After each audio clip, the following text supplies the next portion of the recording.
24वीं आईनी तरमीम की मंजूरी के लिए आज फिर अहम दिन है। पाकिस्तान तहरीक इंसाफ आज फिर मौलाना फजलुर रहमान से मुलाकात करेगी। पाकिस्तान तहरीक इंसाफ की मौलाना फजलुर रहमान से मुलाकात का वक्त तय पा गया है, जबकि पाकिस्तान तहरीक इंसाफ का बैरिस्टर गौहर अली खान की क़यादत में वक्त 2 बजे मौलाना फजलुर रहमान की रिहाइशगाह पहुंचेगा। इस मुतालिक आपको बताएं कि 24वीं आईनी तरमीम का ये मामला है, मंजूरी का ये मामला आज फिर अहम दिन है। पाकिस्तान तहरीक इंसाफ आज फिर मौलाना फजलुर रहमान से मुलाकात करेगी। साथ साथ पाकिस्तान तहरीक इंसाफ की मौलाना फजलुर रहमान से मुलाकात का वक्त तय पा गया है। पाकिस्तान तहरीक इंसाफ का बैरिस्टर गौहर अली खान की क़यादत में वक्त 2 बजे मौलाना फजलुर रहमान की रिहाइशगाह पहुंचेगा। अहम तरीन ये मुलाकात होगी। हुकूमती एतबार से, सियासी एतबार से, आईनी एतबार से यह अहम तरीन दिन है। इस मुतालिक मज़ीद क्या तफसीलात हैं अली शेर से जानते हैं। अली, आगाह कीजिएगा। एक और बैठक लगने जा रही है अहम तरीन मौलाना और तहरीक इंसाफ की।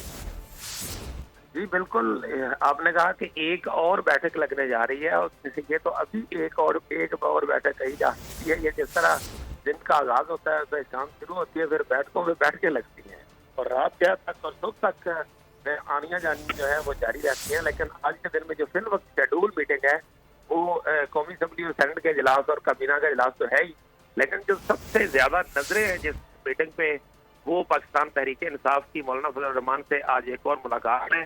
2 बजे ये मुलाकात तय पाई थी। रात गया जब बिलावल भुट्टो जरदारी वहां से चले गए थे मौलाना फजलुर रहमान की रिहाइशगाह से, तो उसके बाद राब्ता हुआ था पीटीआई और जेयूआई का।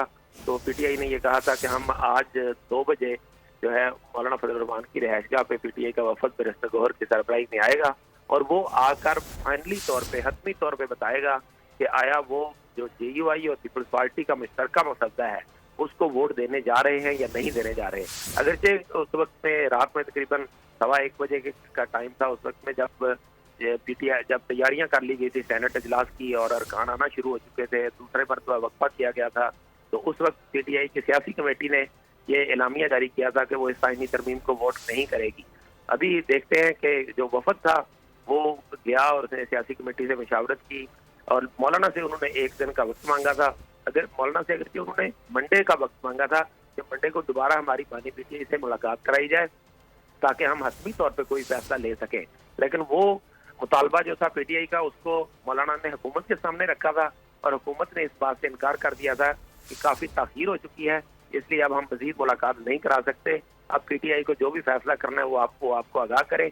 जिस पर पीटीआई ने मौलाना ने पीटीआई को एक दिन दिया था, यानी एक से मुराद के आज के दिन पिछले टाइम तक के लिए, तो वो फिर टाइम जो 2 बजे का तय पाया है जिसमें पीटीआई का वफद आएगा और वो हतमी तौर पर बताएगा कि वो इस तरमीम को मौलाना के साथ खड़े होकर मंजूर कराएंगे या नहीं कराएंगे।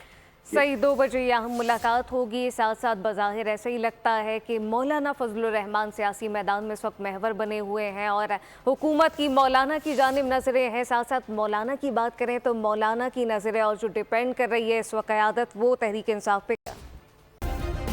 सब्सक्राइब करें और बेल दबाएं ताकि कोई खबर रह न जाए।